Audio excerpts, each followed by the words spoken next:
너 손으로 직접 나를 무너뜨리겠다고. 제인아, 그게 정말 진심이야? 황기찬의 목소리에는 조롱과 약간의 호기심, 그리고 그 밑바닥에 깔린 섬뜩한 소유욕이 뒤섞여 있었습니다. 그의 왕국인 YL그룹 회장실. 황기찬은 방금 전 강재인이 내민 서류들을 테이블 위로 가볍게 밀어내며 최고급 가죽 의자에 몸을 깊게 묻었습니다. 그의 얼굴에는 여전히 모든 것을 통제하고 있다는 오만한 미소가 걸려 있었습니다. 그러나 그의 눈빛은 아주 미세하게, 누구도 눈치채지 못할 정도로 떨리고 있었습니다. 눈앞의 여자 한때 자신이 모든 것을 바쳐 사랑했다고 믿었고, 이제는 자신의 모든 것을 빼앗으려 하는 강재인을 향한 그의 시선은 복잡한 감정으로 들끓었습니다. 진심이냐고 물으셨어요, 회장님? 제 인생을 송두리째 짓밟고 제 아버지의 모든 것을 빼앗아간 남자에게 제가 과연 어떤 마음을 품을 수 있을까요? 강재인의 목소리는 얼음 조각처럼 차갑고 단단했습니다. 그녀는 흐트러짐 없는 자세로 서서 황기찬을 정면으로 응시했습니다. 모든 것을 잃었던 그날 이후 강재인은 감정을 드러내는 법을 잊었습니다. 오직 목표를 향해 나아가는 기계처럼 스스로를 단련시켜 왔습니다. 그리고 오늘 그 길고 긴 복수의 여정이 마침내 종착역을 향해 달려가고 있었습니다. 황기찬이 자리에서 일어나 강재인에게 천천히 다가왔습니다. 그는 강재인의 턱을 부드럽게, 그러나 거부할 수 없는 힘으로 붙잡고 자신의 눈을 마주보게 만들었습니다. 제인아, 아직도 모르겠어? 너가 가진 모든 것, 너가 누리는 모든 것은 다 내가 만들어준 거야. 너는 나 없이는 아무것도 아니야. 디자이너 L, 그것도 내가 만들어준 허상일 뿐이야. 그런데 감히 나를 무너뜨려. 너가 대체 뭘 믿고 이렇게까지 나오는 거지? 황기찬의 소나기에 잡힌 강재인의 턱이 아팠지만 그녀는 신음소리 한 번 내지 않았습니다. 대신 그녀의 입가에 희미한, 그러나 칼날보다 더 날카로운 미소가 번졌습니다. 그 미소의 의미를 깨닫지 못한 황기찬의 얼굴에 순간적인 의아함이 스쳐 지나갔습니다.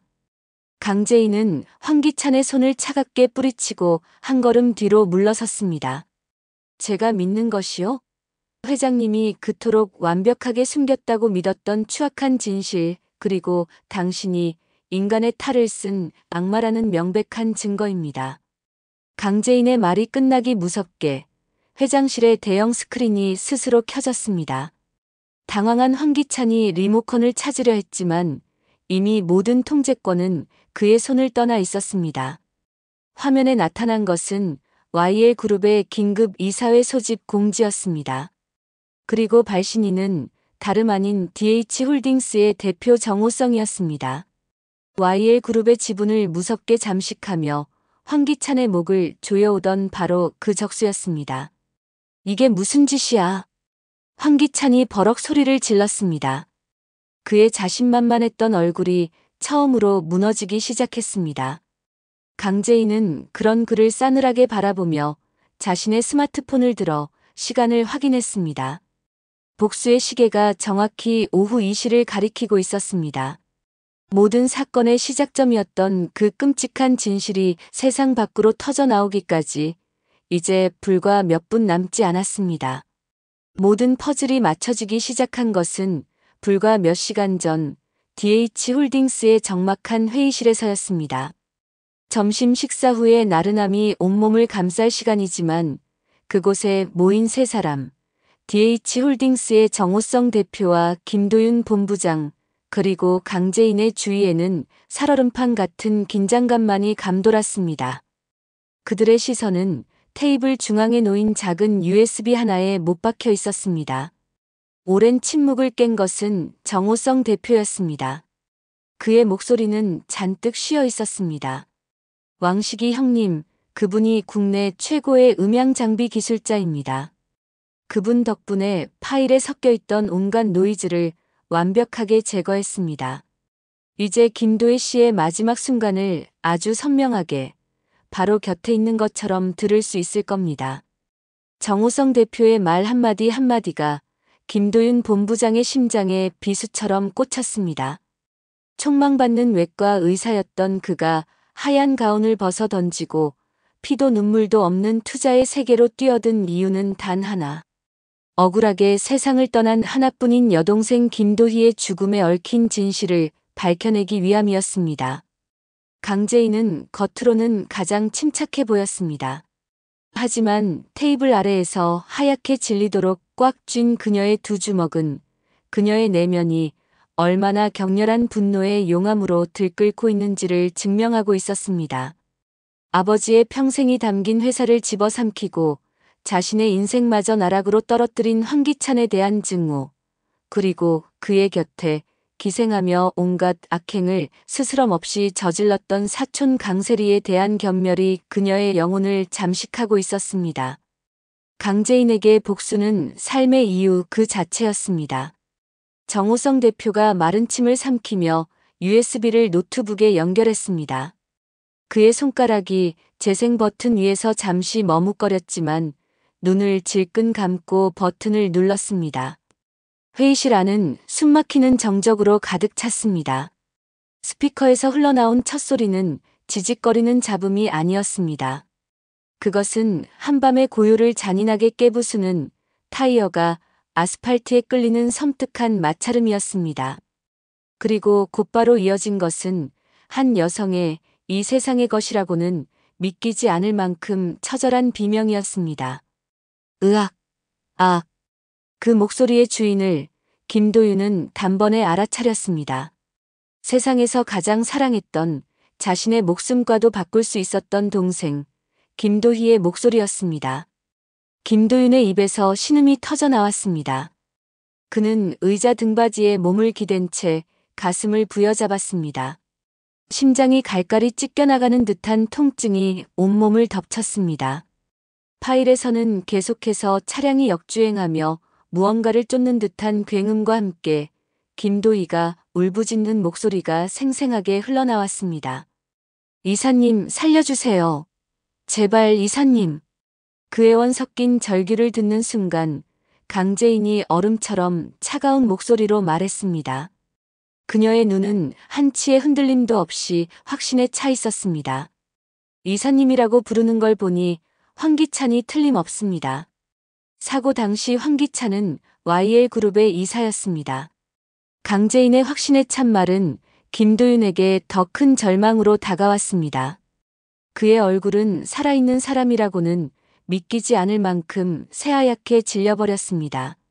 그는 파르르 떨리는 입술을 깨물며 동생의 마지막 목소리를, 그 끔찍한 공포와 절망이 담긴 목소리를 온몸으로 받아내고 있었습니다. 그의 안에서 지난 몇 년간 억지로 붙들고 있던 이성의 끈이 무언가 단단히 부서져 내리는 소리가 들리는 듯 했습니다. 하지만 녹취록의 끔찍함은 거기서 끝나지 않았습니다. 김도희의 애절한 목소리 뒤로 또 다른 여성의 목소리가 섬뜩하게 울려 퍼졌습니다. 그 목소리는 김도희의 절규와는 정반대로 어떠한 감정도 실려있지 않은 칼날처럼 차갑고 날카로운 목소리였습니다. 멍청하게 굴지 마. 여기서 일을 다 망칠 셈이야? 빨리 가. 끝내버려. 그 목소리가 스피커를 통해 흘러나오는 순간 강재인의 눈에서 번뜩이는 섬광이 터져 나왔습니다. 그 목소리를 그녀는 결코 잊을 수 없었습니다.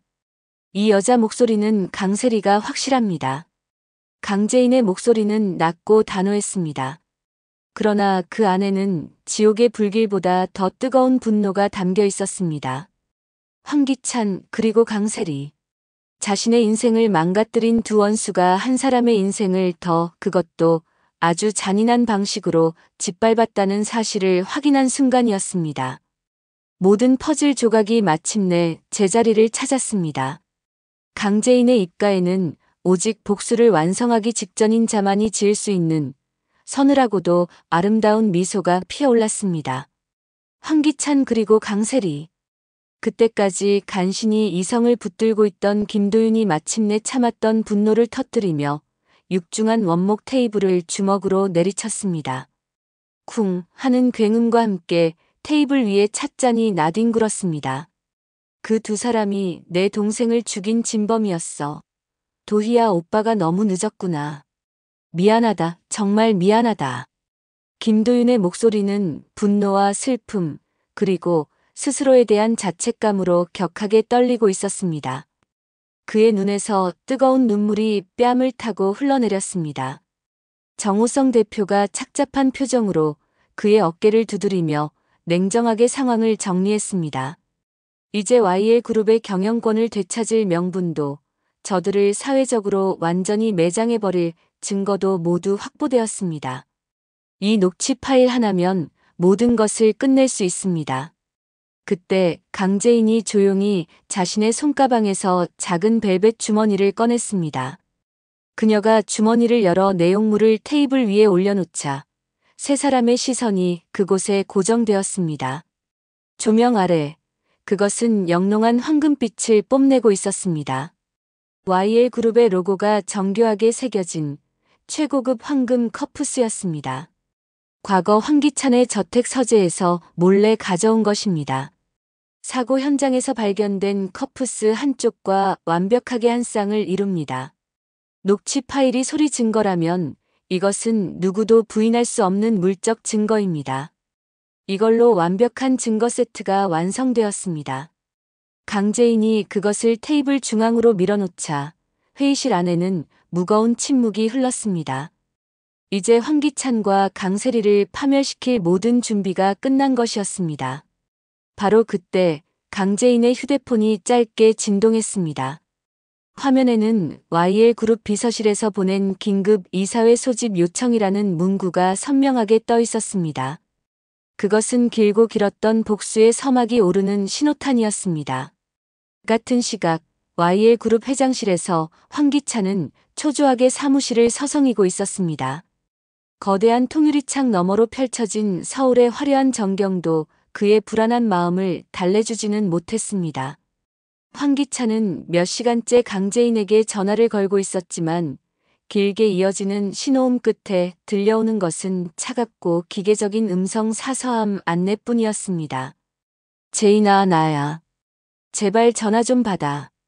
왜 전화를 안 받는 거야? 황기찬의 얼굴에 짜증이 서리기 시작할 때쯤 회장실 문이 거칠게 열리며 강세리가 뛰어들어왔습니다. 그녀의 얼굴은 하얗게 질려 있었고 평소 완벽함을 자랑하던 화장은 불안감에 젖어 군데군데 번져 있었습니다. 기찬 씨, 큰일 났어. 강재인이 뭔가 알아챈 것 같아. 아까 복도에서 마주쳤는데 저를 쳐다보는 눈빛이 마치 모든 걸 알고 있다는 듯한 그런 눈빛이었단 말이야. 강세리의 목소리는 공포에 질려 가늘게 떨리고 있었습니다. 하지만 황기찬은 그런 그녀를 한심하다는 듯 쳐다보며 여유로운 표정으로 의자에 등을 기댔습니다. 그의 입가에는 여전히 모든 것을 통제하고 있다는 자신만만한 미소가 걸려 있었습니다.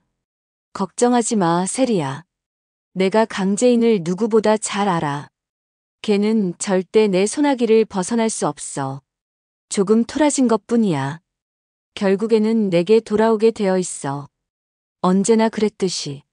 하지만 DH홀딩스에서 우리 회사 주식을 미친 듯이 사들이고 있다는 소식이 파다해.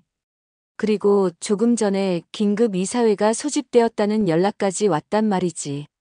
뭔가 정말 이상해. 강세리의 불안은 좀처럼 가라앉지 않았습니다. 그녀의 손가락 마디가 하얗게 변할 정도로 핸드백을 꽉 쥐고 있었습니다. 황기찬이 한숨을 내쉬며 일어나 그런 강세리의 어깨에 손을 올렸습니다. 세리야, 진정해. 김도희 건 말하는 거지. 모든 증거는 이미 오래전에 사라졌어. 우리가 직접 처리했잖아. 설사 뭔가가 나온다고 한들 강재인이 감히 나한테 어떻게 하겠어? 그녀는 나 없이는 아무것도 아닌 존재야. 내가 만든 인형일 뿐이라고. 황기찬의 목소리에는 세상을 다 가진 자의 오만함이 가득했습니다. 그런데 바로 그때 그의 말이 채 끝나기도 전에 황기찬의 비서가 문을 박차고 들어오며 다급하게 보고했습니다. 회장님, 지금 YL그룹 본사 로비에 기자들이 엄청나게 몰려들고 있습니다. 잠시 후 강재인 씨가 이사회와 연계하여 긴급 기자회견을 연다고 합니다. 황기찬과 강세리의 얼굴이 동시에 잿빛으로 굳어졌습니다. 그 순간 회장실의 대형 TV 화면에 긴급 속보라는 자막이 뜨기 시작했습니다.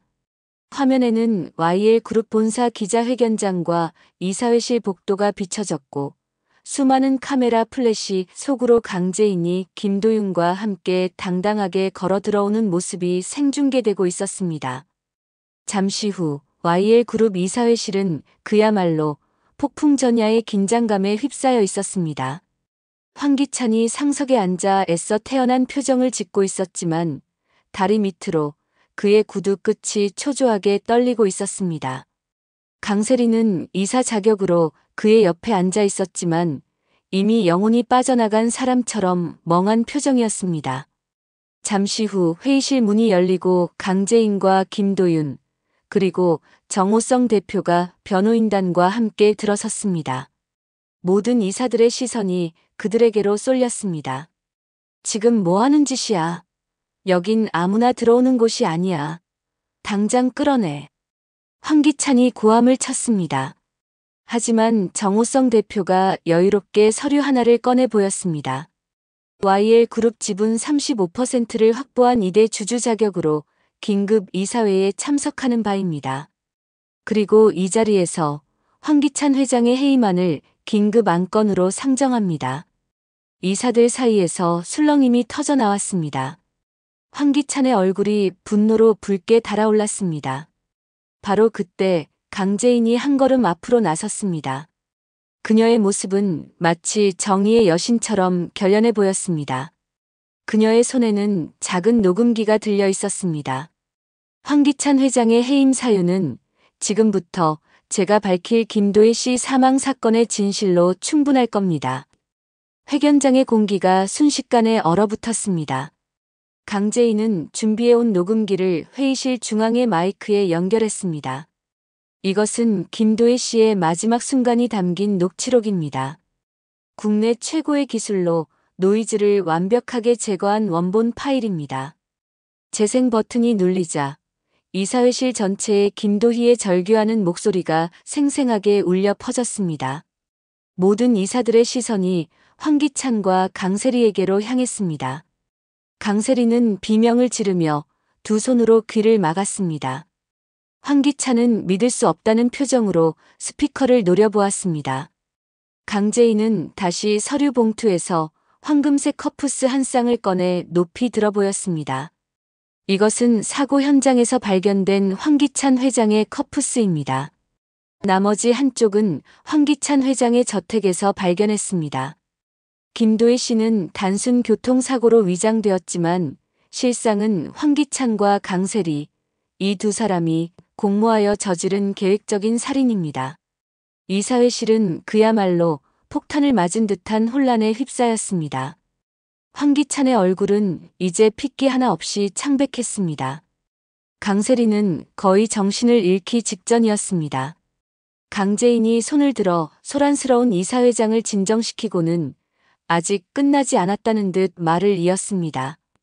그리고 오늘 저는 이 자리에서 또 한 가지 중요한 발표를 하고자 합니다.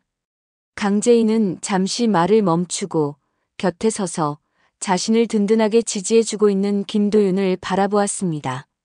김도윤이 한 걸음 앞으로 나서자 강재인은 수많은 이사들과 실시간으로 이 상황을 지켜보고 있는 기자들의 카메라 앞에서 자연스럽게 그의 손을 잡았습니다.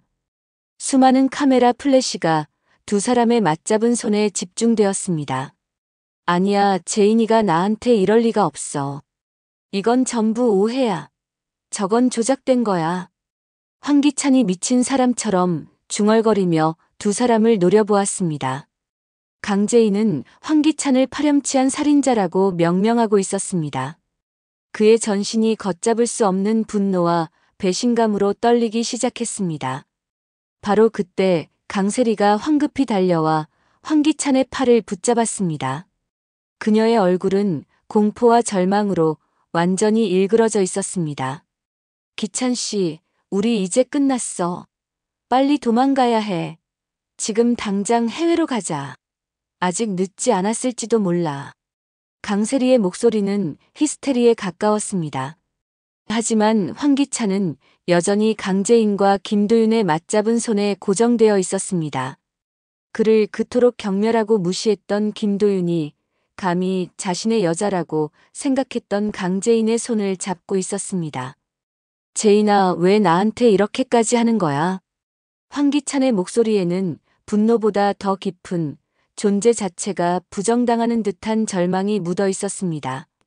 그 순간 기자회견장의 모든 시선이 집중된 가운데 강재인이 마이크에 입을 가까이 대고 또렷하고 흔들림 없는 목소리로 말했습니다.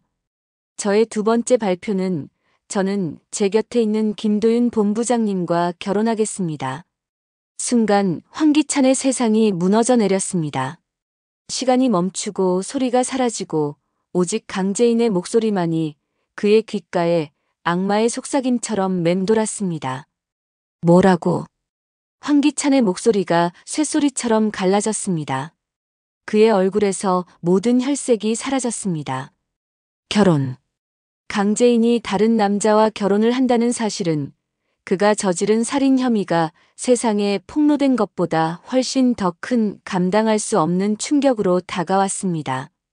강재인과 김도윤이 서로를 바라보며 옅게 미소 짓는 모습이 보였습니다. 그 미소는 황기찬의 심장을 관통하는 가장 날카롭고 잔인한 비수였습니다. 황기찬이 상처 입은 야수처럼 절규하며 소리쳤습니다. 안 돼. 강재인은 내 거야. 처음부터 내 것이었고 앞으로도 영원히 내 것이어야만 해. 강세리가 겁에 질려 벽 쪽으로 물러섰습니다. 그녀는 이토록 이성을 잃고 광기에 휩싸인 황기찬의 모습을 단 한 번도 본 적이 없었습니다. 재인아, 왜 나를 버리는 거야? 왜? 황기찬은 무릎을 꿇고 오열했습니다. 그의 거친 숨소리와 울음소리가 기자회견장을 가득 채웠습니다. 강세리와 잠시 만난 건 그냥 실수였어. 내 사랑은 오직 재인이 너 하나뿐이었단 말이야. 나는 너만 사랑했다고. 황기찬이 광기 어린 눈빛으로 벌떡 일어섰습니다. 그가 비틀거리며 문 쪽으로 향하자 강세리가 급하게 그의 앞을 막아섰습니다. 기찬 씨, 안 돼. 지금 나가면 바로 경찰에 체포될 거야. 정신 차려. 하지만 이미 사랑하는 여자를 자신의 소유물이라 믿었던 여자를 잃었다는 현실은 황기찬을 완전히 무너뜨리고 있었습니다. 바로 그 순간 모든 것이 끝났다고 판단한 강세리의 눈빛이 차갑게 변했습니다. 그녀는 갑자기 조용히 회견장 구석으로 몸을 옮겼습니다. 그녀는 핸드백에서 휴대폰을 꺼내 자신의 변호사에게 전화를 걸었습니다. 그녀의 목소리는 미친 사람처럼 울부짖는 황기찬의 소음 속에서도 유독 또렷하게 울려 퍼졌습니다. 김 변호사님이세요? 지금 긴급 상황입니다. 계획을 바꿔야겠어요. 저는 황기찬에게 오랜 시간 협박당한 피해자인 것으로 만들어주세요. 네, 지금 상황이 아주 나쁘니 저도 피해자라고 주장하는 수밖에 없어요. 제가 황기찬에게 모든 것을 강요당했다고 그렇게 서류를 꾸며주세요. 강세리의 목소리를 들은 황기찬이 천천히 고개를 들었습니다. 그의 텅 빈 눈에 믿을 수 없다는 의심의 빛이 스쳐 지나갔습니다. 세리야, 너 지금 뭐라고 했어? 강세리가 소스라치게 놀라며 황급히 전화를 끊었습니다. 그리고는 그녀는 망설임 없이 회견장에 있는 기자들에게 소리쳤습니다.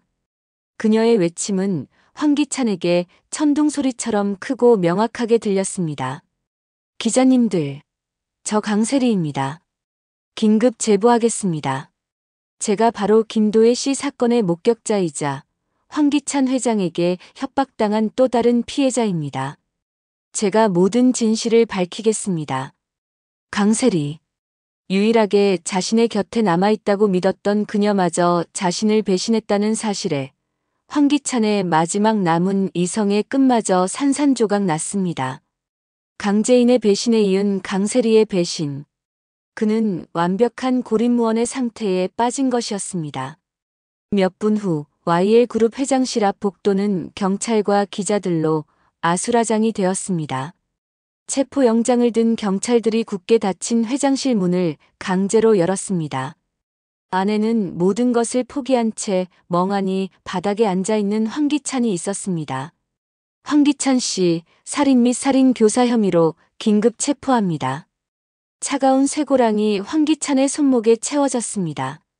그가 로봇처럼 무표정하게 복도로 끌려 나오는 순간 복도 반대편에서 강세리 역시 경찰들에게 체포되어 끌려오고 있었습니다. 이거 나요. 저는 피해자라고요. 황기찬이 저 악마가 전부 시킨 일이란 말이에요. 강세리가 발악하며 소리쳤습니다. 황기찬은 그런 강세리를 벌레 보듯 경멸의 눈빛으로 바라보았습니다. 세리, 결국 너마저 나를 배신하는구나. 우리가 함께했던 그 모든 시간이 전부 거짓이었단 말인가. 두 사람이 서로를 향해 저주와 악담을 퍼붓는 순간 황기찬은 엘리베이터 앞에 서서 이 모든 광경을 차갑게 지켜보고 있는 강재인을 발견했습니다. 그는 수갑을 찬 채로 미친 듯이 그녀에게 다가가려 했지만 건장한 경찰들에게 가로막혔습니다. 재인아. 황기찬의 목소리가 애처롭게 떨렸습니다. 강재인은 그런 그를 단 한순간의 동정심도 없는 차갑고 단호한 눈빛으로 바라보며 말했습니다. 당신이 입에 담던 사랑은 사랑이 아니라 추악한 집착이고 소유욕이었어요. 진정한 사랑은 상대방을 파괴하고 소유하는 것이 아니라 그 사람의 행복을 빌어주는 것입니다. 당신은 그 죄의 대가를 평생 감옥의 차가운 벽을 보며 치르게 될 겁니다. 황기찬은 경찰에게 끌려가면서도 마지막까지 강재인을 향해 절규했습니다. 재인아, 넌 내 거야. 내가 반드시 다시 돌아올 때까지 기다려. 넌 영원히 내 거야. 그의 처절한 외침은 복도 끝으로 사라졌고 강재인은 단 한 번도 뒤돌아보지 않았습니다. 길고 길었던 자신의 인생을 걸었던 복수의 여정이 마침내 끝나는 순간이었습니다. 한 달 후 YL그룹은 강재인과 김도윤 그리고 정호성 대표의 노력으로 완벽하게 정상화되었습니다. 강재인은 아버지의 못다 이룬 꿈을 대신하여 YL그룹의 새로운 회장으로 취임했고 김도윤은 그녀의 곁을 든든히 지키는 부회장이자 인생의 동반자가 되었습니다. 한편 차가운 독방에 갇힌 황기찬은 낡은 신문을 통해 강재인과 김도윤의 결혼 소식을 접했습니다. 세상에서 가장 행복한 미소를 지으며 웨딩드레스를 입고 있는 강재인의 사진을 보며 황기찬은 뜨거운 눈물을 흘렸습니다. 그것은 분노의 눈물도 후회의 눈물도 아니었습니다. 모든 것을 잃고 나서야 비로소 깨닫게 된 자신의 어리석음에 대한 참회의 눈물이었습니다. 그는 이제야 알 수 있었습니다. 자신이 그토록 갈망했던 것은 사랑이 아니었으며 진정한 사랑은 자신이 결코 가질 수도 이해할 수도 없는 것이었음을 말입니다. 재인아 부디 행복해라. 쉰 목소리로 내뱉은 그의 한마디가 차가운 감방 벽에 공허하게 울려 퍼졌습니다. 결혼식이 끝난 후 그들은 새하얀 국화꽃 다발을 들고 김도희의 묘지를 찾았습니다. 도희 씨, 이제 모든 짐을 내려놓고 편히 쉬세요. 당신의 억울함은 모두 풀렸고 당신이 세상에서 가장 사랑했던 오빠가 이제 제 곁에서 저를 평생 지켜주기로 약속했어요. 강재인은 눈부신 가을 하늘을 올려다보며 환하게 미소 지었습니다. 마침내 모든 상처와 복수가 끝나고 그 자리에 진정한 정의와 사랑이 꽃피우는 순간이었습니다. 한 남자의 뒤틀린 집착과 소유욕으로 시작된 비극은 억울하게 죽은 동생의 진실을 밝히려는 한 남자의 집념과 모든 것을 빼앗긴 채 나락으로 떨어졌지만 끝내 포기하지 않고 정의를 실현하려는 한 여자의 강인한 용기로 마침내 막을 내렸습니다. 자신의 죄를 뉘우치지 않고 마지막까지 살아남으려 발버둥 쳤던 강세리는 결국 살인 공모죄로 중형을 선고받았습니다. 이 이야기는 진정한 사랑의 의미는 무엇이며 어떤 거대한 불의와 거짓 앞에서도 진실과 정의는 반드시 승리한다는 것을 우리에게 보여주고 있습니다. 구독과 좋아요는 사랑입니다. 영상 제작에 큰 힘이 됩니다. 감사합니다.